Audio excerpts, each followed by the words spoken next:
Welcome to Leader, the podcast where we delve into the heart of leadership and education, exploring the journeys and practices of those shaping the future for Black and Brown students in charter schools. I'm your host, Darryl Cobb, president of the Charter School Growth Fund. In each episode, we sit down with exceptional leaders from the charter school community, unpacking not only their successes, but also the profound personal stories that compel them to lead.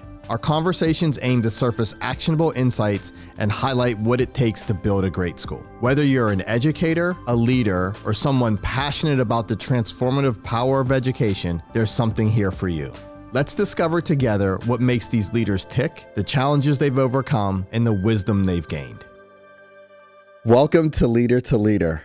Today, we have the great pleasure of having on one of the leaders that I admire the most, Nella Garcia Urban from Denver School of Science and Technology. Welcome, Nella, and thank you for joining us. Thanks, Darryl. I'm so excited to be here. Yes. I really appreciate the opportunity to talk about my story and to talk about DSST. Exciting. Well, we have known each other for over a decade now. Yes. And I want to get into some of those moments where we first met each other. Yes. But before we do that, let me start and just get for the audience, let me get the basic facts out of the way. Okay. You are president of Denver School of Science and Technology. CEO of Denver School of Science and Technology. Can you tell the audience a little bit about DSST? How many schools, how many students you serve? Yep. Yeah. What makes it so special? And then we're going to loop back to starting at the very beginning of the Nella story. Okay, thank you. Well, yes, I am the CEO of DSST, and I am new to the organization. I spent the past 21 years at Yes Prep in Houston, Texas, and made the transition to lead DSST, which has 16 schools. Serving over 7,500 students in Denver and Aurora. And last year, we just celebrated our 20th year of transforming urban education and sending many students to college. That's exciting. I think something that makes DSST really special is that in its origin story, in our history, we were really doing something that was absolutely transformational for the city.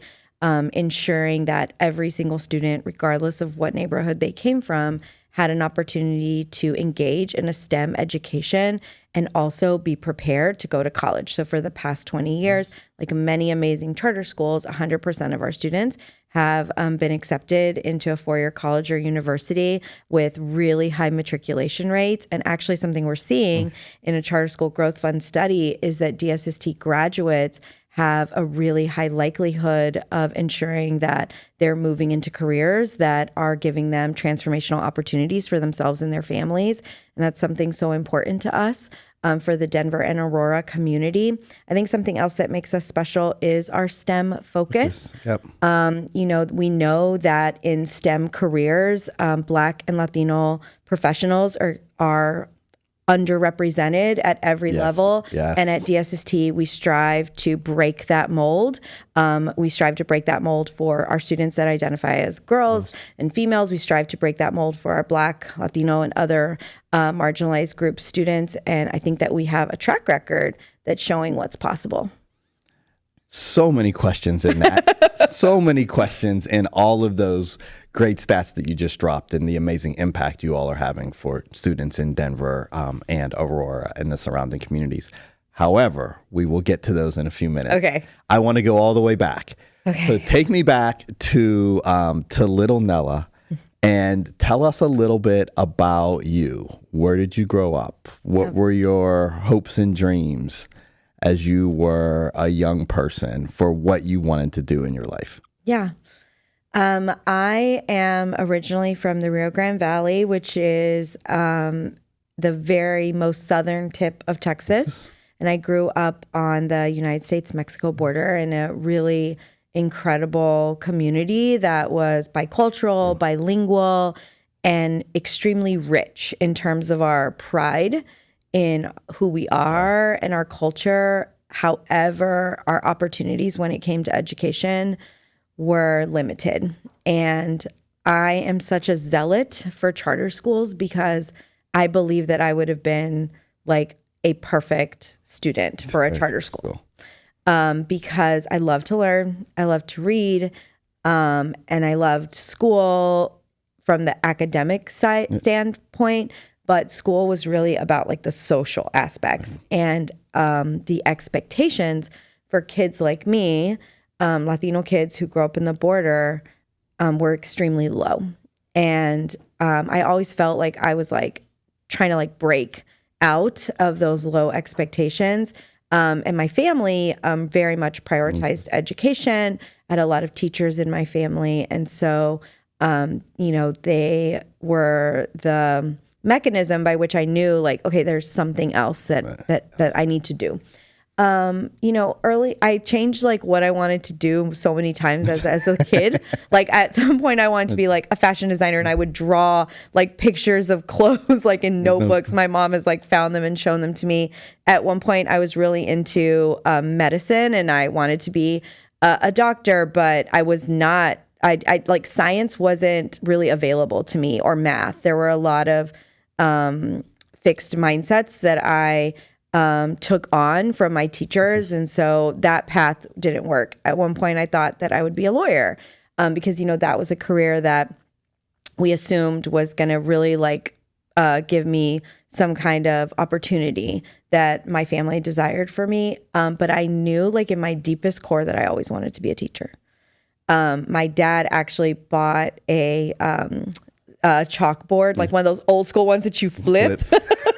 I don't know exactly where he got it. Maybe it was like thrown away from an office or something. And this was like the best gift ever, because I started like bringing the neighborhood kids in, my siblings, and like teaching them lessons. Nice. I always wanted to be a teacher. And I didn't know that was actually what was going to find me after college. And I became a teacher at Gas Prep, and fell completely in love with the mission and the work that charter schools do for kids and families. Wow, that's a pretty incredible story, and sounds like your profession found you as a passion. Yes. Early on. Do you remember any of the lessons that you taught to your siblings, or what you were teaching as a 12-year-old to the 10-year-olds that I you don't had know. learned? Probably like reading. I definitely remember like reading books, and I would even like I have a really, really big family, and I would like line up all of my cousins and like read to them. I would give them books, and then of course I helped my siblings a lot with their science projects, things like that. But yeah, I always like loved to read. I'm a like just avid reader. It's always been something I was so passionate about. What's your favorite book? Okay. Oh, like fiction, nonfiction. Just pick a favorite. Well, my favorite book that I read every year is The Four Agreements by Don Miguel Ruiz. Okay. So, and apparently there's a fifth agreement. Actually, one of my board members, shout out to Dr. Brenda Allen, she just gave me the second book, which is like the fifth agreement. I haven't started it yet, but the four agreements. So it's essentially these agreements that you make with yourself about the way that you think about life. And it just like really changed everything about the way that I saw the world. And yeah, it's definitely my favorite book. Okay. Four agreements. Four agreements. Yeah. Okay. All right. And so that sounds a little non-fiction, like it's like life advice. Yes, it's advice. It's advice. Okay, yes. So give me your favorite fiction book. Ooh. Or a fiction genre. A fiction genre.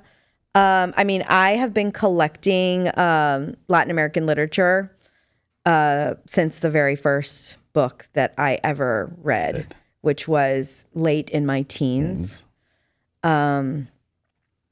And I love Sandra Cisneros. Actually, she, there's like, okay, we're invoking her. She's from Chicago. Yes. Lives in Mexico now. Yes. But yeah, there's a book that she wrote called Caramelo that I love so much. And there's a chapter in that book where she goes through all of the different nicknames of the people in her family. So something about Latino culture is like we give people nicknames, apodos. And that chapter I read as my sample lesson at Yes Prep when I applied to be. That was like they're like, create a lesson. I was like, great. And so I read that chapter of the book because I knew the kids would love it because they were like, a lot of the nicknames are common. Like they match a regular name. Like for example, my dad's name is Juan Manuel. The name Manuel, the nickname is Meme. And so like it just like you connect to it. Right. So I knew the kids would really like it and it would be funny. And that is the chapter that I used. And so I think I have to, that is definitely my favorite book. I go back to it often. Oh, love that. I got to ask, do you have a nickname when you go home? When you go home to your family, yes. Is there a nickname? Well, when I was little, my, family would call me Nelita, which is like, we use diminutives a lot in Spanish. Oh my gosh. And then my uncle, he would, and my siblings would like cackle at this. He would call me Nella Garcia Falcon, which is so weird. And I think he just did it because it would make me angry. And I'm like, that's not my name. But now everybody calls me NGU. So yeah, which I like. Okay. Yeah. Okay. Okay. So you had a passion around teaching, or a passion you thought around teaching. You're growing up, RGV, you decide it's time to go to college. Yes. Tell me about you in that process. Where did you go? What made you want to go there? What did you major in? Yep. So in my high school, again, just like so connected to what I do today and why I'm so passionate, there was like an assumption that only like the top 10 students would go to college. And how big? Big high school, little high school? No, like small. Like, yeah, I went to a very rural high school. Okay. We were small. And the counselors would put us, like there was a van that they would rent and they would take us on a Texas tour of universities and of state public universities. Well, our counselor, shout out to Mr. Mata, he may or may not have gotten lost in the Houston Medical Center, which is a very difficult place to navigate. It's a very big and back then there was no like Google Maps, like Apple Maps, like the Waze with the guy that's like turn right, not that like turn left. You can't be wrong. Like whatever he says. Like there was none of that right in the late 90s. So we happen upon Rice University, and he just like, he's like, hey, this looks like a college. Let's stop here. And I literally like stepped foot on that campus and I was like, this is where I'm supposed to be. Like I had this feeling. Yeah. And I was like, and I'm only like 16 or 17 years old. And I'm like, I've got to come here. Like, I didn't know what it was. But no one in my high school had ever been accepted to Rice University. Wow. Ever. And so I applied, but my like hopes, my expectations were very low about my ability to get in. I didn't have like the courses, we didn't have very many AP courses in my high school, only a couple. I was actually the first student ever in my district to get an AP score of a 5 on an E, like ever. So this was so groundbreaking that they like presented it to the board. Like, look what we can do with this, like 1 or 2 students. There was actually another friend of mine. It was the 2 of us, and it was like, it was so, it was a milestone. This is in like the late 90s. It's crazy. So anyway, I applied to another university and got a presidential scholarship. My family was so excited about this. They had always wanted someone in our family to go to this university, and it just like I didn't end up wanting to go, and my parents made this huge sacrifice of supporting me to go to Rice. And so it was the best thing that happened, but it was also extremely difficult. I was so underprepared for the rigors of academia in that way. Like, just to go back to the AP thing, I had only taken 3 AP classes, so I had very few credits. The girl next to me had 64 AP. I was like, how are there? I didn't even know there were that many AP classes. And like even on the first day, I was like, okay, there's something like really different about me.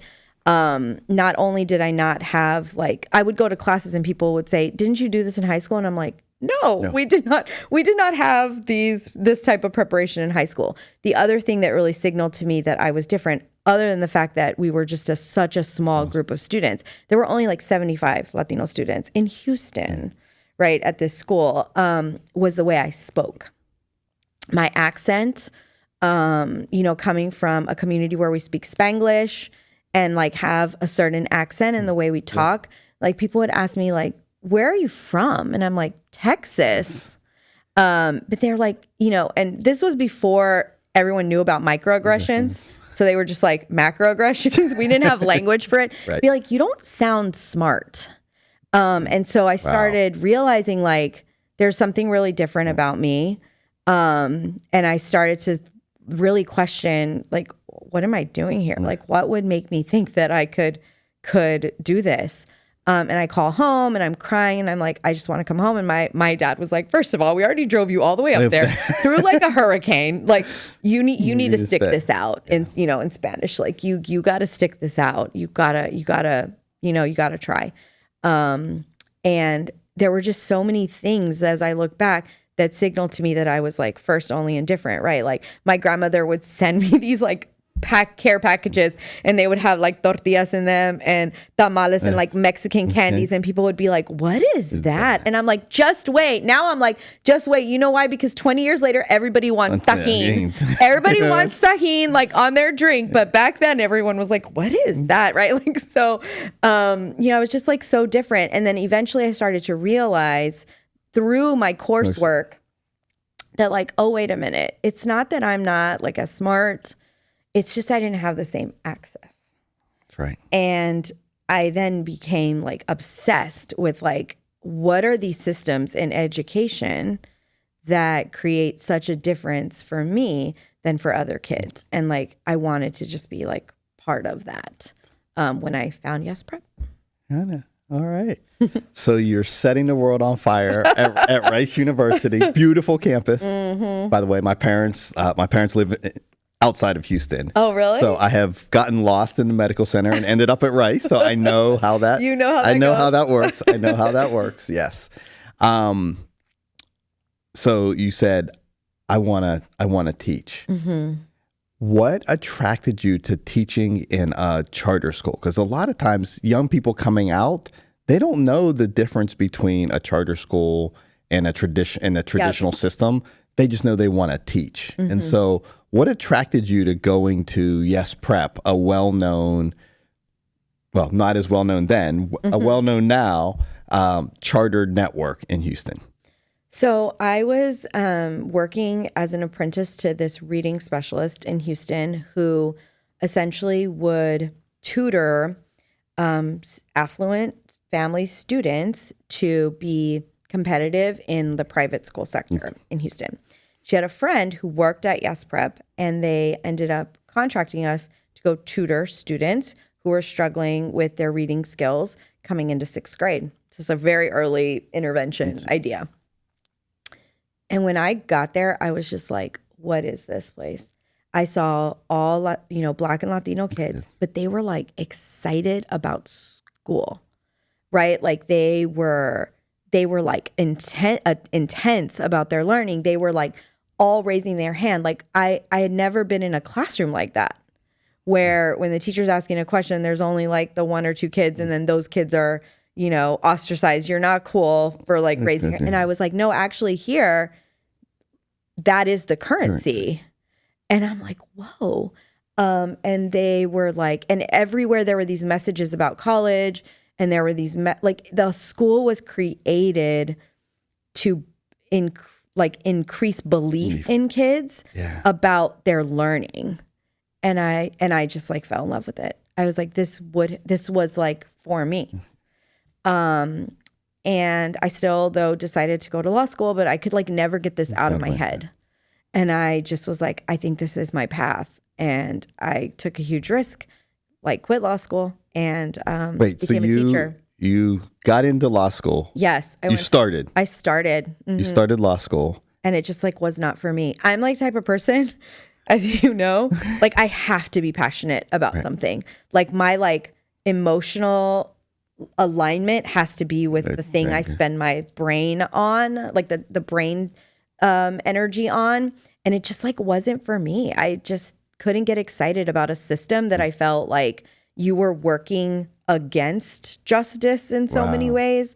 I was like, I need to get on the other side of this where I feel like I can make an impact. And so I never forgot about Yes. I emailed Chris Barbick and I'm like, hey, I don't know if you need any teachers. And and then I went and did my sample lesson and became a teacher. But charter school, I feel like because it was so different, it was just so clear, like the purpose and the energy, coming from, especially like Texas public schools, right? Like all of it is around the sports, which I love. I'm a sports mom. But I was like, what if there's a different way? Yeah. Because like that's the social aspects of school. If they're becoming more important than the learning, then we're like creating the experiences that I was having and that I saw so many of my peers, right? Like because like the focus wasn't on learning, they had very little belief in what they could do after high school. And so I feel like there has to be a different way. And the charter sector really provided that. And I just saw so many great things happening. I'll never forget like going to my first graduation at Yes Prep, where it was so many students coming from zip codes where they had a 1 in 10 chance of going to college, every single one of them declaring where they're going to school with like a really clear purpose. And I felt like I had to be a part of it immediately. Got it. Do you remember in that first year what you taught? Oh yeah. Dance. Okay. I know.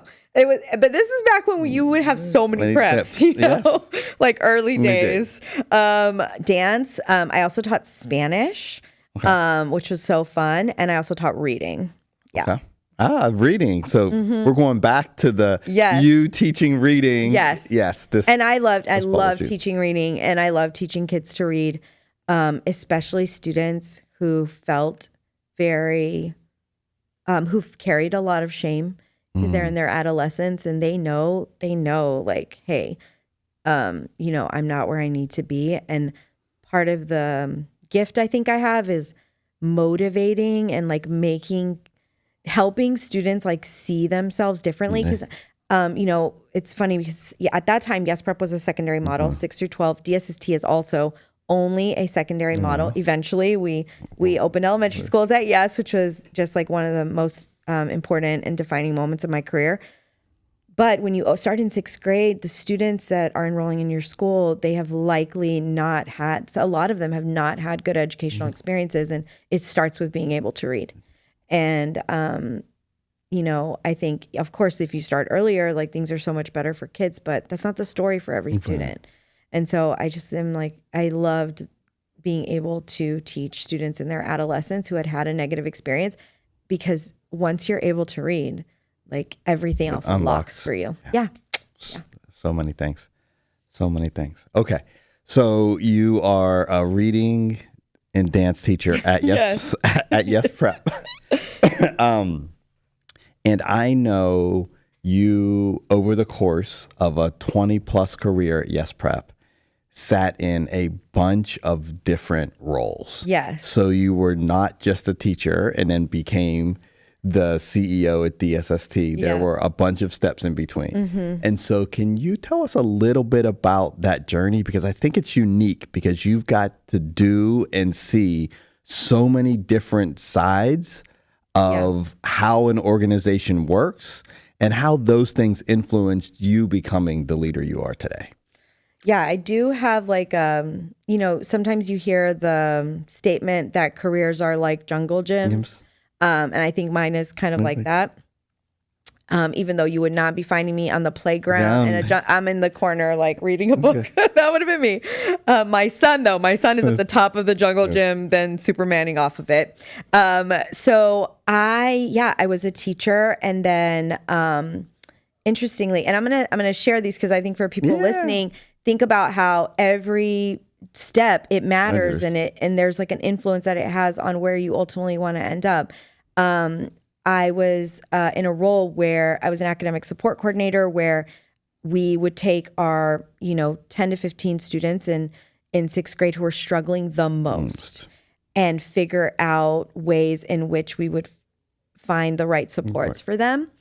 And then I became an assistant school director and opened a school. At that point, I had worked that was my third Yes Prep school.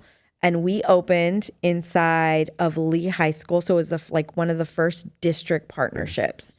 And it's funny how everything comes full circle because all DSST schools are district partnerships. So we had sixth graders inside this massive urban high school in Houston.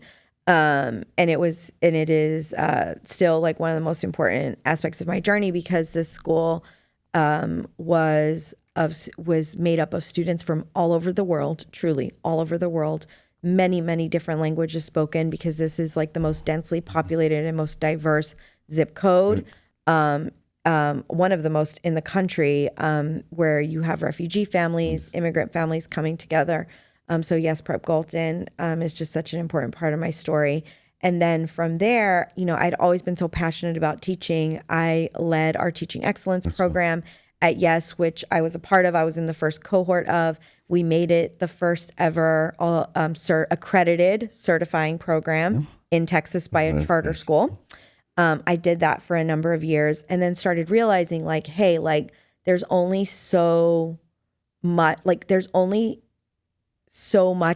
you can do to prepare a new teacher without like the right selection process. And then we hate to like see this like level of performance in a teacher and then watch them leave, So like there's something about this talent cycle that I think is really, really important. And so I became our talent lead, and that's how I got like plugged into Charter School Growth Fund. Yeah. And I did that for 5 years. And then I became our chief program officer to lead the Yes Prep program. I did that for 7 years. During that time, we opened our first ever elementary schools. I remember calling you to ask you, hey, should I do this? And then in the last couple of years, I really kind of got to what was probably like my just right job, which was to be our chief external affairs officer, where I could essentially lead all the external facing aspects of the role. Somewhere along that journey, their seed was planted in me to become a CEO. And I think that all of those steps really helped me understand how I would lead and the work that I would do today. So when I met you, it's probably almost a decade, maybe 11 years ago. Exactly. We were in a small conference room in Houston talking about how do we help more leaders of color become CEOs.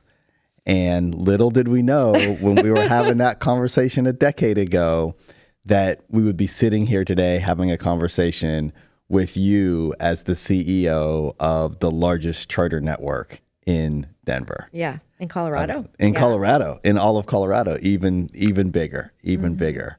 So now that you have ascended the mountain through all those experiences that you've talked about, and you are the leader, tell me about how you think about the values that you want to carry as a leader, how you want people to experience you as a leader. Yeah. Well, to kind of go back to that moment, I think that we need mirrors and windows. Yes. And it was not until that moment in that room that I realized like this was possible for me.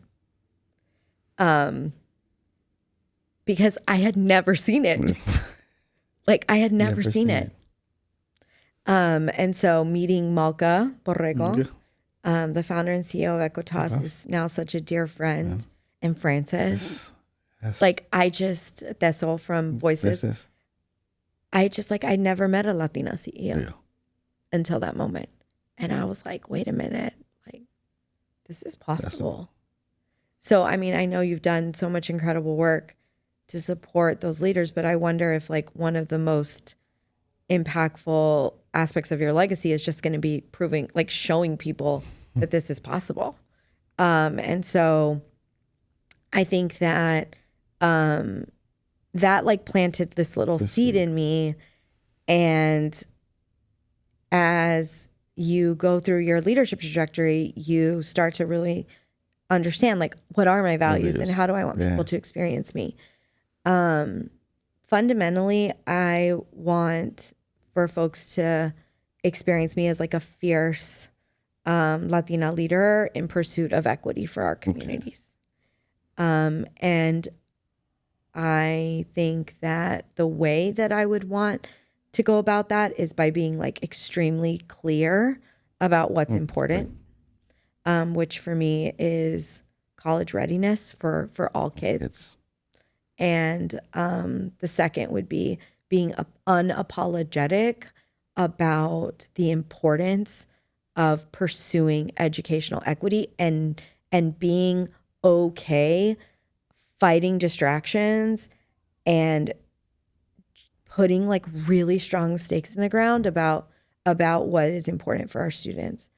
I also believe really deeply in the power of connection across lines of difference, but connection in your own affinity space, but most importantly, connection to the people who are most proximate to the problems that we are trying to solve. So whether that's students and families, our teachers, our leaders, like building that connection is so, so important to me. And I seek to understand and connect in almost any interaction I have. That's powerful. That's powerful. I want to talk about some of the things that power and inspire you outside of your work at DSST, but I want to go to one specific moment in your journey as a successor leader. Yeah. And a successor leader who is following a very popular and very successful white male CEO. Can you talk to me a little bit about how you handled some of those first interactions, knowing that you are your own person? You are a fierce Latina. And maybe people were ready for that, but maybe they weren't. And so how did you go about handling those first interactions as you got introduced to a new community? I mean, I think I will go about this to explain a couple things just about me and like my worldview. So, you know, when I talk about where I'm from and like we're like extremely rich in like our pride, our cultural pride. One, I think advantage that gave me in life for all the other lack of access that I had, was to be like very, very proud of who I am. And like to see that as a gift and to like know that as a power like within me. I needed help with refining that over time. And, you know, I think that there were programs and spaces that really helped that. But like at my core, like that's how we were raised. And like, that's how I I walk into that. Right. Yes. It doesn't change the fact that it's still hard, but I think, that's like first and foremost. And then my dad, you know, in our culture, we have these things, they're called dichos. They're like sayings. You know, many other cultures like also have their own sayings or like ways that you teach people about life. Yeah. And so in Spanish, there's one and it goes like this. El que es gallo en cualquier gallinero canta, which translates to if you are a rooster, which I understand is like not what I am, but like if you are a rooster, you can crow anywhere. And so my dad always used to say that to me, like, hey, you might be different, but you can still like sing your song wherever you go. And powerful. Yeah. And so like, I've always like played that because I had experiences throughout my life where I would like that even though I was like this kid from the Valley, like these opportunities would come to me, and to go outside of the state or to go to a program or something. And he would always tell me that before I would leave. So I keep like those two things like true. The other is that I had an incredible coach through Bro, Tommy Chang. And I really struggled with this thing that we're talking about, which is like, how do I go into these like external spaces? Like, I'm so different. Like, I don't want to feel, and I don't like feeling like I don't belong. Like, I don't want that feeling. And he really helped me understand, like, Nella, like, you actually have something to offer the world too. Like, you have something to offer any interaction, regardless. And I was like, it really changed my mindset a lot. And so I'm glad I had that preparation prior to this, because I think I would have struggled a lot more. And then as I was getting ready for this transition, Bill Kurtz and I spent a lot of time together, and I think building our relationship so that there was this connection, like as I went into those spaces and we were, doing the baton handoff. And so I really just tried to carry those things with me. And I hope that I've been able to leave that, leave an impression on the values and what I believe in for our students as a charter school leader. But that's like what was in my mind as I was going into this new space, like new city, new state, new org, is just like keeping those things close to me that are part of my history and my story. So you move from Texas, where you grew up in this very rich environment. You created, you have a family. Right. You created a space for your family. You were known well at Yes Prep. You uprooted all that. You went to become CEO at DSST. So now that you are Colorado through and through, what are you doing to fuel yourself outside of what I know is really demanding work at DSST? How do you continue to fuel yourself and provide new community for your family in a different place? Yes, I know. Like, it is so. First off, I have a huge family. There are very, very few of us that live outside of Texas. Like, my one cousin that lives in Arizona, my sister lives in Nebraska, and me. And it's like, then there's everybody. I mean, so it's just, like we think a lot about like first gen college. Like, I'm kind of like that in a way too. I mean, it's such a huge transition. And I think that the ways that I feel myself, one is staying really connected to other leaders who I can trust and who are just like, who just pour into me and I want to pour into them. And so I'm actually very lucky in Denver. Trisha Noyola leads Rocky Mountain Prep, and she is such a strong leader, and the opportunity that I have to connect with her and build community with her. And Tomi is also at KIPP. And so I think I felt lucky in that there were women of color there who have been so supportive. That also goes for Lydia Hoffman, who started Colorado Schools Fund. And, she was like that first text message. And so I think that it is, when you feel like, first or only or different, to have so many people include you, I think it's a very powerful, and it pours into me. And puts wind behind your back. Oh, absolutely. Yeah. Anna Martinez Shropshire, who's my partner at Charter School Growth Fund. Like, I mean, I could go on and on. There's like so many women leaders that have been there. And, I think Bill has also been like a phone call away. And that has been so important to me. Like, I have not felt alone, and loneliness, I think, is something that can very much deteriorate you in this work, especially for a person who like is like of community. Like I grew up in a generational household. Like it would have been really difficult. And then for my family, like we are like, we love like exploring in Colorado, and So have you all embraced the outdoors? So are you now hiking and we have paddle living boards in the woods and yeah, I wouldn't go that far, but I'm like let's just like dip our toe in type. But yeah, I feel like I started this list. When I started this list, when I first came here, and in my emails, I would ask people to send me, like, help me build my bucket list for Colorado. So we've been working our way through that. And then we are really lucky that we get to go back to Texas, and see our community and feel like being at home.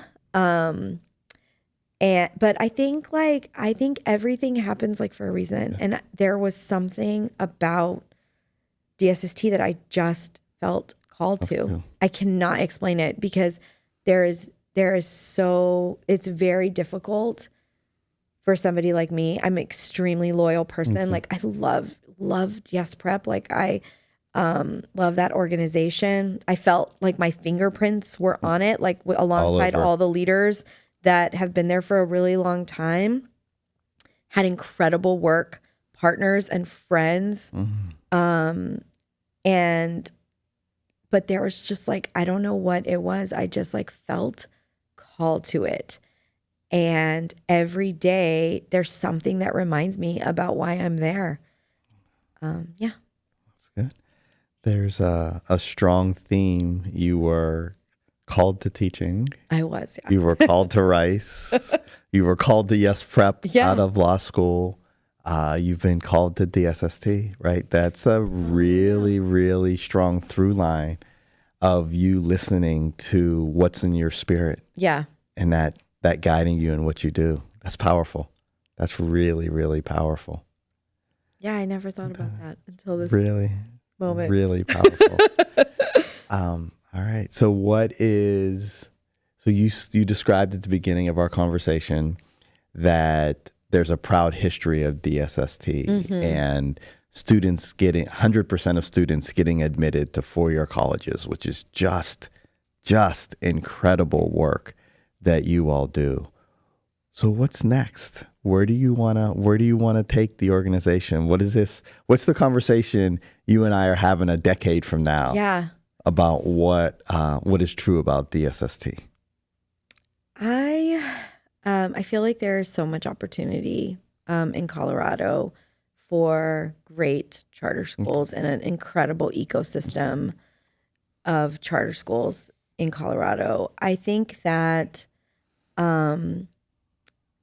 I would love a decade from now to be talking about that the investments that we made in our program to ensure that students had access, opportunity, and success in STEM programming will be defining for them and their families.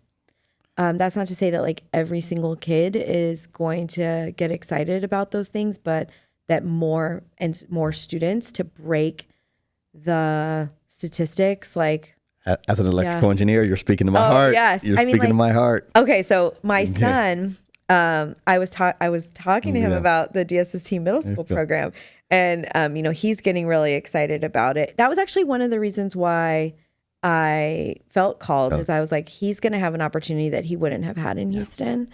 And I overheard him telling his friends on his game.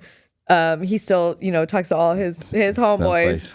And he's like, y'all, when I go to middle school, I only have to do reading for 73 minutes a day. And then boom, science and math the rest of the day. And he was like so excited. And I was like, there are kids like that, right? Yes. That there are kids like that. And then there are girls that like think that they are not good at math, that are going to believe that they are, because of coming to DSST. And then like the world is open in their mind, not just to STEM careers, but like to being like aware and smart about life and your decisions. And so that really excites me, that I think that we're going to be able to see alumni who do really, really incredible things. And we had an alumni event recently, and I was talking to some of our students and a group of female young women, and like the way that they thought about their careers, like forensic science, like doing research and like, yes, like they're just like, they are seeing so their vision for their life is so great. And these were actually all students who graduated during the pandemic. So they were so salty about that. Well, I understand that, but yet had like found passion in their careers and just felt prepared. And that's all that I'm often seeking is like, you feel prepared and you have a choice, because where I come from, so many of us are not prepared and so many of us did not have choice. And so that matters to me. And then I would like to be able to say like, we're thriving. Yes. We're thriving, like despite all of the challenges that we face at charter schools, being by our nature political, that we are thriving because families continue to choose us. And there to me is like no greater gift than their choice and their commitment to us. And I hope that every year from now until the next decade, like we're making good on that. Wow. That's really, really powerful. And I know there are tens of thousands of families who desire a strong education for their children, and you all are serving 7,500 of those children today, and hopefully we'll be able to serve even more of them in the future. Yeah. So Nella, you've talked about how there have been Latina leaders like Frances, like Malka, who have influenced you. I know you are part of starting something that is going to hopefully influence the next generation of Latina and Latino leadership. Can you talk to me a little bit about Leal and what you all started and what you're planning to do? Because I am so excited about it. Thank you. So we are a group of practitioners, a board of practitioners that came together in 2021 after writing this article in Charter Folk about, it was entitled "Donde están los Latinos?" Like, where are the Latinos? And it was about this interesting disparity that we have in the charter sector specifically, which is where you have a strong base of families choosing charter schools, and yet our representation in our staff and our teachers, leaders is really low. So, for example, 1 out of every 3 charter students is Latino.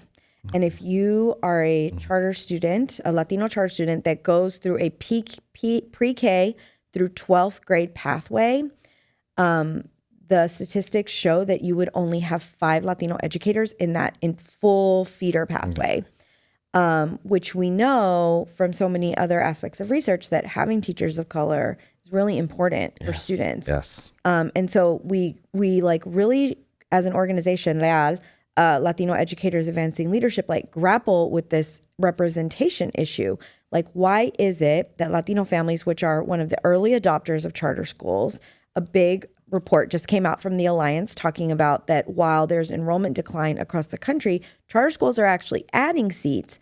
And one of the communities that is driving that growth in the charter community includes Latino families that really are attracted to what charter schools have to offer. This like smaller, oftentimes, as communities they view as safe. The focus on college and academics, right? Like there's a lot about who we are as a movement that is meaningful to our community, and yet we represent extremely low numbers of leadership in our movement. And so we came together, and our goal is to address that. So as a board of Latino educator practitioners, many of whom are leading incredible organizations across this country, Malka, who we talked about, Pablo Villavicencio, who leads Alliance, incredibly high-performing charter network in California, Elsie Urueta Pollock and Midialis King and Jordan Franco, I think I'm saying his name right,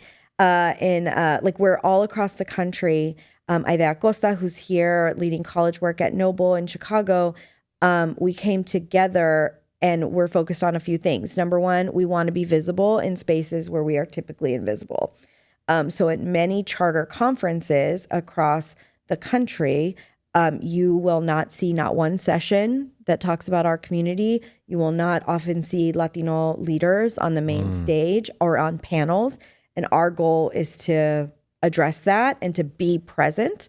The second effort that we have is to develop leaders. And so we just launched El Camino, which is a leadership program that is trying to change everything about what we experienced in leadership development as Latino leaders. So it's a space that is intending to do three things. One, heal from a lot of the experiences that we've had, either in work or in our professional lives, that have pulled us farther apart from who we are.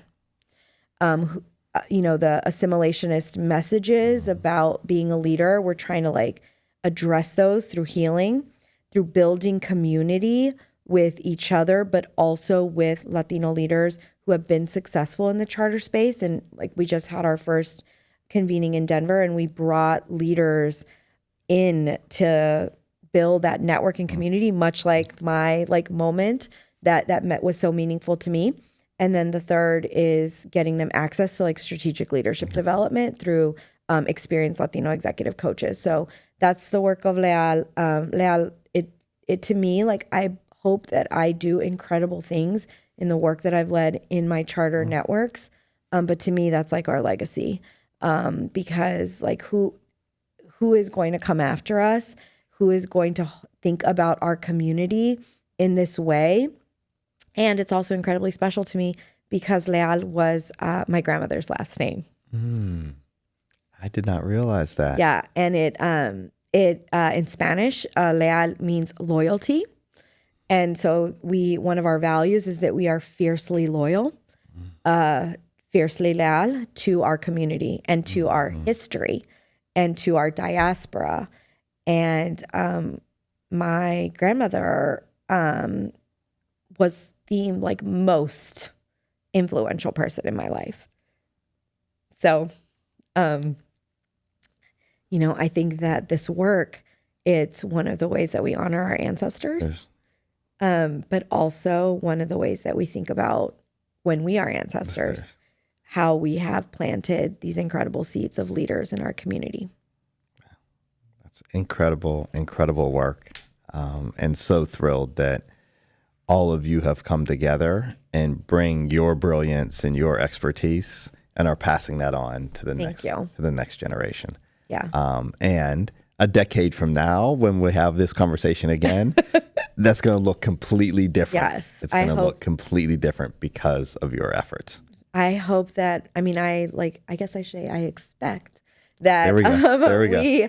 We have produced and developed many, many leaders across this country who are fiercely loyal to their community, but more than anything to their authentic self. Because I think for Latino leaders, right, like there's just really pervasive messages and incentives to be different, like to not be who you are. And we want to actually bring us back and closer to ourselves and to our community. And I know for me, like that has been the most empowering aspect of my learning and journey as a leader, is like, actually, like I can't be like anyone else. It's funny, like some people will be like, oh, and now we have our new CEO who is not a white man. I'm like, correct. I am not. That is correct. But it's more than that. It's like, no, I'm actually like, I am like the leader that I want to be. Like I am a Latina CEO. And I bring that to everything that I do. Like I bring that context to everything that I do. And I'm unapologetic about that. Yes. And I hope that that's the inspiration that we bring to our movement so that we can also grow. That's so good. That's so good. That's so good. Okay. I want to go back to something you mentioned about feeling called to DSST. And part of that links in with you bringing who you are to the organization.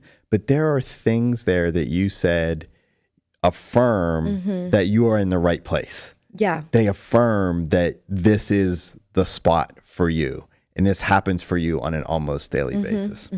Can you give us an example of how, like, what are the things, and maybe even, they don't have to be like big macro things, but what are either the macro things or some of the micro things that allow you to know this place is special and this place is a place where I can bring me and enhance what's already been in place here? Well,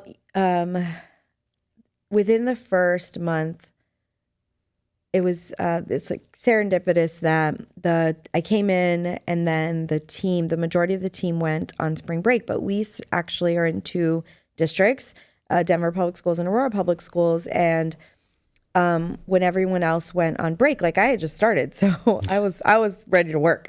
Actually, our leader of our data team, Steve Coit, he was also not on break. And so we spent days together looking at data, because I was like, the first thing I need to understand is like, what are the rules of this game here? You know, every state, they have their own thing. And it was revealed to me very quickly that Latino students are amongst some of the lowest performing groups of students, which really surprised me, because in Texas, the majority of the students in charter schools are Latino students and are really carrying like those results. And so it struck me. And while I believe like DSST is serving and educating our students at a really high level, there's room for us to grow. And I was like, okay, I think that might be like why I'm here. Is like, have we not really figured out how to accelerate the learning of Latino students? And, you know, especially like students that are learning English, like that might be like one of the reasons I'm here. So that felt like a really big reason. Yes. And then, you know, like on the day-to-day, there's things that like kids will say to me. There was this one day where I was at our Montview Middle School, and we offer center programs where there are students with extraordinary needs that come to our programs. And I went by, they call it the Knights Castle. That's the Knights, the mascot. And one of our paras was working with a student. His name is Fabian. And she asked him to say hello to me. And the student, who may oftentimes be unresponsive, he just fell into giving me this huge hug. And his para was like shocked. She's like, he usually does not do that. And I was like, and she goes, he must really like you. Yeah. And I was like, Fabian, tell everyone, like everyone that I'm great. Yeah. Like I was like, go tell everybody, you know, but I was like that was a sign. Or like, there have been times where we have these instances, you know, where like something happens, you're running schools, and I've actually had to call like a family and check on them after a situation that we had recently. And I'm talking to a Latina mother in Spanish, and I hear like, I'm asking her like about what happened, like how she was feeling, like what she went through. And I like can relate to this person like as a Latina mother too. And, you know, then get a text back saying like, thank you for calling me and checking on me. Like, thank you for that, that moment. And I'm like, you know, maybe that's why I was here, so that mother could feel a little less worried about her child. Like, you know, I think those messages come to us in big and small ways every day. You know, at Cedar, which is our school that just won the Blue Ribbon Award, Cedar High School. Cedar Middle School has also won before. Congratulations. Thank you. It's a big deal. It is a huge deal. It's a big and the leader, Ellen Curry, is just such an inspiration to me. And one of my call three before me phone calls, because I always ask her for advice. At Cedar, I'm there a lot. And just last week, there was a student that gave me an apple. It was he and his teammates raised money for this like 3D printing lab. And he was like, you can have this. This is for you. And I was like, oh, it's an apple. Like it means, represents knowledge. And he's like, yeah, I wanted you to have that. And like, I was like, wow, I just see all these messages from the universe like all the time. And then when I saw Ellen after, I was like, hey, and I met Peter and she was like, he gave you a gift, didn't he? She like just knew. And so I look for those moments every single day. I love being at our schools. One thing I've really noticed about DSST students when I first came is like they have a voice. It's actually like part of our graduate profile. There were students, like girls, Black and Latina girl students. I will never forget at GVR High School, they told the school director, I want to be the one to give her the tour. Because the school director had told them that I was coming. They were like, we want to be the ones to take her around. And I was like, I love that. And oftentimes, those are the moments that stick with me the most, like the panels of the kids telling me their stories. And they bring me like this energy and joy that reminds me every day why I'm there. That is so powerful that brings you the joy. But I want to hit on something that you just kind of glossed over. Okay. So you just glossed over in that story that a student had 3D printed something for you. And so often students who look like me or look like you, they would never have access or the knowledge to 3D print something. So your students are getting a phenomenal STEM education and STEM exposure that most Black and Latina children in this country are not receiving. That's incredible. And I know from being in DSST schools, oftentimes people think, oh, well, that's just a STEM school. And all they think about is math and science all day long. And that's great. And the kids are like robots. But I know that your kids aren't robots. Yeah. That you all are treating to the whole child in an environment that is exposing them to high-level STEM opportunities. So just give me a quick tidbit on how you all do that and the intentionality you have around that. Yeah. I think there are systems that and aspects of the school that when I first came in, like were really important for me to learn and be a part of. And I think we're all always thinking like, how do we improve advisory? Like, how do we embed social emotional learning in a better way? But then there are just like structures that are part of DSST that are part of like the fabric of who we are. And one of those is our morning meeting. And I try to go to like one morning meeting a month. And the ones that I've been to, they really, really stick with me. So that is like one of the ways that community is built. And I was at the morning meeting at Montview Middle School recently. And there I told this story where the school director is giving a Knights Award for Justice, which is like one of their themes. And she starts talking about this student. And I like automatically knew who the kid was. I mean, there's like 300, 400 kids sitting in the commons, and every DSST school space, even though we're like in district buildings and like they all have a space for morning meeting, like the design of the school is like that. And I looked around and I was like, I already know who this kid is. There's this Black boy, and I could see like he kind of like put his head down, and he was just like his whole body language was like receiving this like recognition and celebration. And then I start seeing like the kids around him like patting his back, and then he gets up and he comes and gets his award, which is right by me. And I was like, hey, I want to take your picture. And like he was just so proud. And I was like that's just like one of the ways that happens. And I see that often, like where kids are being celebrated, they'll put everybody's name up. Like, these are all the kids that grew in math, and like the kids are like, there's a lot of that support. And in high school, I often see like there's lots of spaces in the school where like kids are working together, and they're talking to each other and building those relationships. At our Conservatory Green High School campus, I'll never forget when I had a panel with kids and I was asking them about the school. They were like, one of the best things about the school was how they celebrate their diversity, that their diversity made them better and stronger together. And I was like, where am I? And I think those are some of the ways that our schools just like bring that together. Yeah. All right. I have two closeout questions for us. Okay.